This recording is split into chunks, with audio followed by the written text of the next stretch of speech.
There was a point, midway through quarantine, where I started to wonder if I was made for it.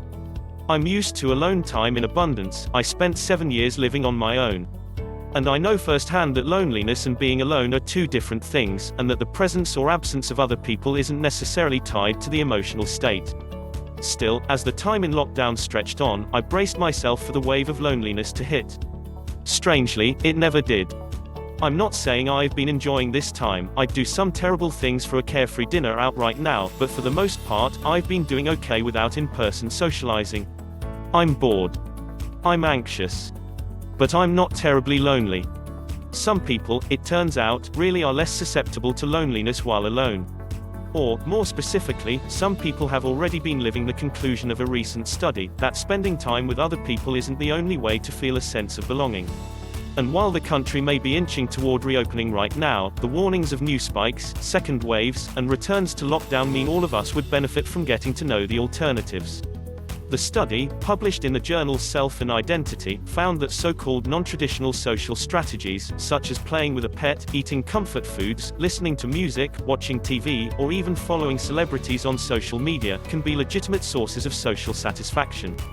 The reason for this has as much to do with human migration as it does with our brains. While socialization is a fundamental need, just like water and shelter, we no longer have the tight-knit communities that historically fostered it, says social psychologist Elaine Parvati-Harrigan, who led the study as a researcher at the University of Buffalo's Social Self Lab.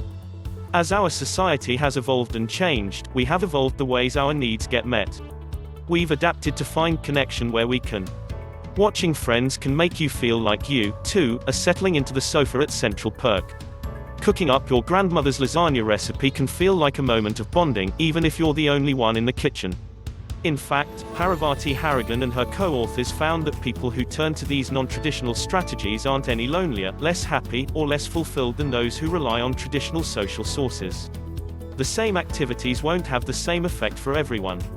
One person's Instagram deep dive on their favorite reality star might be another's gaming session or time curled up with a book.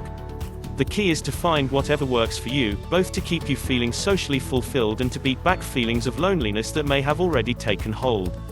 Parvati-Harrigan notes that the strategies in the study have also been shown to blunt the sting of social rejection. Parvati-Harrigan says it helps to think of your social needs with a fuel tank metaphor. The fuller the tank, the less lonely you're likely to feel.